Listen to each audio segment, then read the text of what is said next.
ಚಿಕ್ಕಬಳ್ಳಾಪುರ ಶಾಸಕ ಪ್ರದೀಪ್ ಈಶ್ವರ್ ಬಾಲಿಶ ವರ್ತನೆ ಬಿಟ್ಟು ಅಭಿವೃದ್ಧಿ ಯೋಜನೆಗಳನ್ನು ತರಬೇಕು ಎಂದು ಮಾಜಿ ಸಚಿವ ಡಾಕ್ಟರ್ ಕೆ ಸುಧಾಕರ್ ರವರ ಚಿಕ್ಕಬಳ್ಳಾಪುರ ನಿವಾಸದಲ್ಲಿ ನಡೆದ ಸುದ್ದಿಗೋಷ್ಠಿಯಲ್ಲಿ ಕೆವಿ ನಾಗರಾಜ್ ಆಗ್ರಹಿಸಿದರು. ಕೋಚಿಮೂಲ್ನಲ್ಲಿ ಪ್ರತಿಭಾವಂತರಿಗೆ ಅವಕಾಶ ಸಿಗುತ್ತಿಲ್ಲ ಎಂಬ ಆರೋಪ ಬಂದಾಗ ಯಾರೂ ನಂಬಲಿಲ್ಲ. ಈಗ ಅದಕ್ಕೆ ದಾಖಲಾತಿಗಳು ದೊರಕಿದೆ. ತನಿಖೆ ನಡೆಸಿದಾಗ 40 ಜನರ ಬಳಿ 30 ಲಕ್ಷ ರೂಪಾಯಿ ಪಡೆದಿರುವುದು ನಿಜ ಎಂದು ಆಯ್ಕೆ ಸಮಿತಿ ಇಡಿ ಮುಂದೆ ಒಪ್ಪಿಕೊಂಡಿದ್ದಾರೆ. ಜಾರಿ ನಿರ್ದೇಶನಾಲಯದ ಅಧಿಕಾರಿಗಳು ಪತ್ರಿಕಾ ಹೇಳಿಕೆ ಬಿಡುಗಡೆಗೊಳಿಸಿದ್ದು, ಇದರಲ್ಲಿ ಕಾಂಗ್ರೆಸ್ ಶಾಸಕ ಕೆವೈ ನಂಜೇಗೌಡ ತಮ್ಮ ಆಪ್ತರಿಗೆ ಗೋಮಾಳ ಜಮೀನು ಮಂಜೂರಾತಿ ಮಾಡಿರುವುದನ್ನು ತಿಳಿಸಲಾಗಿದೆ ಎಂದರು. ಇದು ರಾಜಕೀಯ ಪ್ರೇರಿತವೇ ಆಗಿದ್ದರೆ ಹಿಂದೆ ಬಿಜೆಪಿ ಸರ್ಕಾರವಿದ್ದಾಗಲೇ ಹಿಂದಿನ ಅಧ್ಯಕ್ಷರ ಮೇಲೆ ದಾಳಿ ನಡೆಸಬಹುದಾಗಿತ್ತು. ಕೋಚಿಮೂಲ್ ಹಾಲು ಒಕ್ಕೂಟ ಹಿಂದೆ ನಂಬರ್ 1 ಎಂದು ಹೆಸರು ಪಡೆದಿದ್ದು ಈಗ ನಗೆಪಾಟಲಿಗೀಡಾಗಿದೆ. ಈ ಹಾಲು ಒಕ್ಕೂಟವನ್ನು ಬೇರ್ಪಡಿಸಿ ಚಿಕ್ಕಬಳ್ಳಾಪುರಕ್ಕೆ ಪ್ರತ್ಯೇಕ ಒಕ್ಕೂಟವನ್ನು ಮಾಜಿ ಸಚಿವ ಡಾಕ್ಟರ್ ಕೆ ಸುಧಾಕರ್ ನೀಡಿದರು. ಆಗಿನ ನಿರ್ದೇಶಕರು ಇದರ ವಿರುದ್ಧ ಕೋರ್ಟ್ಗೆ ಹೋದರು. ಮತ್ತೆ ಒಕ್ಕೂಟ ವಿಲೀನಗೊಳಿಸಿ ಹಗರಣ ನಡೆಸಿ ಹಣ ಮಾಡಬಹುದು ಎಂದು ಈಗಿನ ಶಾಸಕರು ಮತ್ತು ಅವರ ಬೆಂಬಲಿಗರು ಆಲೋಚಿಸಿದ್ದರು. ಇದೇ ಕಾರಣಕ್ಕೆ ಚಿಕ್ಕಬಳ್ಳಾಪುರ ಒಕ್ಕೂಟದ ಆದೇಶವನ್ನು ರದ್ದುಪಡಿಸಲಾಯಿತು ಎಂದರು. ಕೇವಲ 50 ಕೋಟಿ ರೂಪಾಯಿ ಖರ್ಚು ಮಾಡಿ ಪ್ಯಾಕೆಟ್ ಘಟಕ ನಿರ್ಮಿಸಿ ಒಕ್ಕೂಟವನ್ನು ಹಾಗೆಯೇ ಉಳಿಸಿಕೊಳ್ಳಬಹುದಿತ್ತು. ಮದರ್ ಡೇರಿ ಹಾಗೂ ಹಾಸನದಲ್ಲಿ ದಿನಕ್ಕೆ 15,000 ಲೀಟರ್ ಸಾಮರ್ಥ್ಯದ ಐಸ್ ಕ್ರೀಂ ಘಟಕ, ಬಳ್ಳಾರಿಯಲ್ಲಿ 10,000 ಸಾಮರ್ಥ್ಯದ ಐಸ್ ಕ್ರೀಂ ಘಟಕವಿದೆ. ಕೆಎಂಎಫ್ನಲ್ಲಿ ದಿನಕ್ಕೆ ಒಟ್ಟು 40,000 ಲೀಟರ್ ಐಸ್ ಕ್ರೀಂ ಉತ್ಪಾದನೆಯಾಗುತ್ತದೆ. ಕೋಚಿಮೂಲ್ನಲ್ಲಿ 10,000 ಲೀಟರ್ ಐಸ್ ಕ್ರೀಂ ಉತ್ಪಾದಿಸಲು ಹೊರಟಿದ್ದಾರೆ ಎಂದು ಲೇವಡಿ ಮಾಡಿದರು. ಮಾರುಕಟ್ಟೆಯಲ್ಲಿ ಅಷ್ಟೊಂದು ಬೇಡಿಕೆಯೇ ಇಲ್ಲ. ರೈತರ ಹಣ ಬಳಸಿ ಐಸ್ ಕ್ರೀಂ ಘಟಕ ನಿರ್ಮಿಸಿ ಹಣ ಪೋಲು ಮಾಡುತ್ತಿದ್ದಾರೆ. ಇದರ ಬದಲು ಪ್ಯಾಕೆಟ್ ಘಟಕ ನಿರ್ಮಿಸಬಹುದಿತ್ತು. ಅದನ್ನು ಮಾಡದೆ ಒಕ್ಕೂಟ ರದ್ದುಪಡಿಸಿ ಈಗ ಹಗರಣ ಮಾಡಿದ್ದಾರೆ ಎಂದು ದೂರಿದರು. ಈ ಕುರಿತು ಒಕ್ಕೂಟದ ಸದಸ್ಯರು ಹಾಗೂ ರೈತರು ಎಚ್ಚೆತ್ತುಕೊಳ್ಳಬೇಕು. ಒಕ್ಕೂಟ 12 ಕೋಟಿ ರೂಪಾಯಿ ನಷ್ಟದಲ್ಲಿದ್ದು ರೈತರ ತಲೆಯ ಮೇಲೆ ಕಲ್ಲು ಹಾಕಲಾಗುತ್ತಿದೆ. ಕೂಡಲೇ ರಾಜ್ಯ ಸರ್ಕಾರ ಮಧ್ಯಪ್ರವೇಶಿಸಿ ಚಿಕ್ಕಬಳ್ಳಾಪುರಕ್ಕೆ ಪ್ರತ್ಯೇಕ ಹಾಲು ಒಕ್ಕೂಟ ನೀಡಬೇಕು ಎಂದು ಒತ್ತಾಯಿಸಿದರು. ಗೃಹಲಕ್ಷ್ಮಿ ಯೋಜನೆಯಡಿ ಹಣ ಸಿಗುತ್ತಿಲ್ಲ. ಶಕ್ತಿ ಯೋಜನೆ ಇದ್ದರೂ ಬಸ್ಸುಗಳಿಲ್ಲ. ಸರ್ಕಾರದ ಗ್ಯಾರಂಟಿಗಳಿಂದ ಜನರು ಮೋಸಕ್ಕೊಳಗಾಗಿದ್ದಾರೆ. ಶಾಸಕ ಪ್ರದೀಪ್ ಈಶ್ವರ್ ಕೆಲಸ ಮಾಡುವುದನ್ನು ಬಿಟ್ಟು ಬಾಲಿಶವಾಗಿ ವರ್ತಿಸುತ್ತಿದ್ದಾರೆ. ಚಿಕ್ಕಬಳ್ಳಾಪುರ ಕ್ಷೇತ್ರದಲ್ಲಿ ಹೊಸ ಅಭಿವೃದ್ಧಿ ಯೋಜನೆಗಳು ನಡೆದಿಲ್ಲ. ಆಗಲೇ ಸಂಸದನಾಗಿ ಸ್ಪರ್ಧಿಸುತ್ತೇನೆ ಎಂದು ಶಾಸಕ ಪ್ರದೀಪ್ ಈಶ್ವರ್ ಹೇಳಲಾರಂಭಿಸಿದ್ದಾರೆ. ಈ ಬಾರಿಯ ಲೋಕಸಭಾ ಚುನಾವಣೆಯಲ್ಲಿ ಮತ್ತೆ ಮೋದಿ ಸರ್ಕಾರವೇ ಅಧಿಕಾರಕ್ಕೆ ಬರಲಿದೆ ಎಂದು ವಿಶ್ವಾಸ ವ್ಯಕ್ತಪಡಿಸಿದರು. ಮಾಜಿ ಸಿಎಂ ಎಚ್.ಡಿ. ಕುಮಾರಸ್ವಾಮಿ ಹಾಗೂ ಬಚ್ಚೇಗೌಡರ ಸರ್ಕಾರದಿಂದ ಶಾಸಕ ಪ್ರದೀಪ್ ಈಶ್ವರ್ ಗೆದ್ದಿದ್ದಾರೆ. ಆದರೀಗ ಕುಮಾರಸ್ವಾಮಿ ಅವರಿಗೆ ಸವಾಲು ಹಾಕುತ್ತಿದ್ದಾರೆ ಎಂದರು.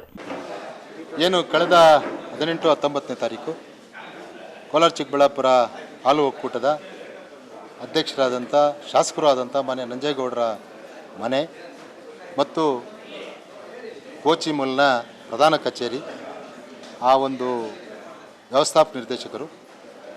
ವ್ಯವಸ್ಥಾಪಕರು, ಆಡಳಿತ ಮತ್ತು ಹಲವಾರು ನಿರ್ದೇಶಕರ ಮನೆ ಮೇಲೆ ಇಡಿ ಅಧಿಕಾರಿಗಳು ದಾಳಿಯನ್ನು ನಡೆಸಿದರು. ಬಹುಶಃ 2 ದಿನಗಳ ಕಾಲ ಸುದೀರ್ಘವಾದಂಥ ಒಂದು ವಿಚಾರಣೆ ಆಯಿತು. ನಾವ್ಯಾರೂ ಕೂಡ ಅದರ ಬಗ್ಗೆ ಮಾತಾಡೋಕ್ಕೆ ಹೋಗಲಿಲ್ಲ. ಕಾರಣ ಅದರಲ್ಲಿ ಏನು ಫೈಂಡಿಂಗ್ಸ್ ಬರ್ತದೆ, ವಿಚಾರಣೆಯಲ್ಲಿ ಏನು ಸಿಕ್ಕಿದೆ ಅವರಿಗೆ, ಅದನ್ನು ಅವ್ರು ಹೇಳಿದ ಮೇಲೆ ನಾವು ಮಾತಾಡೋಣ ಅಂತ ಸುಮ್ಮನೆ. ನಿನ್ನೆ ಅವರು ಬಂದು ಪತ್ರಿಕಾ ಹೇಳಿಕೆಯನ್ನು ಬಿಡುಗಡೆ ಮಾಡಿದ್ದಾರೆ ಇಡಿ ಅಧಿಕಾರಿಗಳು. ಆ ಹೇಳಿಕೆಯಲ್ಲಿ ಕ್ಲಿಯರಾಗಿ ಹೇಳಿದ್ದಾರೆ, ಮಾನ್ಯ ನಂಜೇಗೌಡರ ಭೂಹಗರಣ ಮತ್ತು ಬೇರೆ ಬೇರೆ ಹಗರಣಗಳು ಅವ್ರ ಮೇಲೆ ಇರ್ತಕ್ಕಂಥದ್ದು, ಅದು ಕೂಡ ಎನ್ಕ್ವೈರಿ ಆಗ್ತಾಯಿದೆ. ಅವ್ರು ತಹಸೀಲ್ದಾರ್ ಕೂಡ ಸಸ್ಪೆಂಡ್ ಆಗಿರ್ತಕ್ಕಂಥದ್ದನ್ನು ನಮೂದು ಮಾಡಿದ್ದಾರೆ. ಜೊತೆಗೆ ಕೋಲಾರ ಚಿಕ್ಕಬಳ್ಳಾಪುರ ಜಿಲ್ಲಾ ಹಾಲು ಒಕ್ಕೂಟದ ನೇಮಕಾತಿಯಲ್ಲಿ ಅನೇಕ ಹಗರಣಗಳಾಗಿದೆ. ಹಿಂದೆ ಏನು ಅಪಾದನೆಗಳನ್ನು ಮಾಡ್ತಾಯಿದ್ರು, ಆರೋಪಗಳನ್ನು ಮಾಡ್ತಾಯಿದ್ರು, ಅದು ಸಾಬೀತಾಗಿದೆ ಅನ್ನೋ ರೀತಿಯಲ್ಲಿ ಅವರು ಪತ್ರಿಕಾ ಹೇಳಿಕೆಯನ್ನು ಬಿಡುಗಡೆ ಮಾಡಿದ್ದಾರೆ. ಮೊದಲನೇದಾಗಿ ಸಂದರ್ಶನದಲ್ಲಿ ಏನು ಪರೀಕ್ಷೆಯಲ್ಲಿ OMR ಶೀಟ್ಗಳಲ್ಲಿ ಬದಲಾವಣೆಗಳಾಗಿದೆ. ಆಮೇಲೆ ಸಂದರ್ಶನದಲ್ಲಿ ಏನು ನೇಮಕಾತಿ ಸಮಿತಿಯಲ್ಲಿದ್ದಂಥ 4 ಜನ, 2 ಅಧಿಕಾರಿಗಳು ಮತ್ತು 2 ಅಧ್ಯಕ್ಷರು ಸೇರಿ ಇನ್ನೊಬ್ಬರು ಆಡಳಿತ ಮಂಡಳಿ ಸದಸ್ಯರು, ಇನ್ನೊಬ್ಬರು ನಿರ್ದೇಶಕರು, ಇವ್ರ ಮೇಲೆ ತನಿಖೆ ಮಾಡಲಾಗಿ ಅದರಲ್ಲಿ ಅವರೇ ಒಪ್ಕೊಂಡಿದ್ದಾರೆ.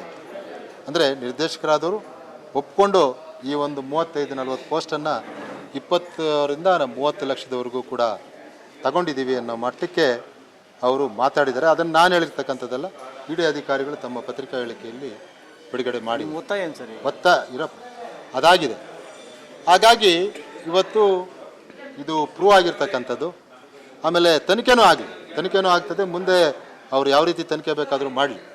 ಇವತ್ತು ಇವರು ಏನು ಅಧ್ಯಕ್ಷರಾಗಿರ್ತಕ್ಕಂಥ ನಂಜೇಗೌಡರು ಅವರು ನೈತಿಕ ಹೊಣೆ ಹೊತ್ತು ಇವತ್ತು ಆ ಒಂದು ಒಕ್ಕೂಟದ ಮಾನ ಮರ್ಯಾದೆ ಎಲ್ಲ ಹರಾಜಾಗಿಬಿಟ್ಟಿದೆ.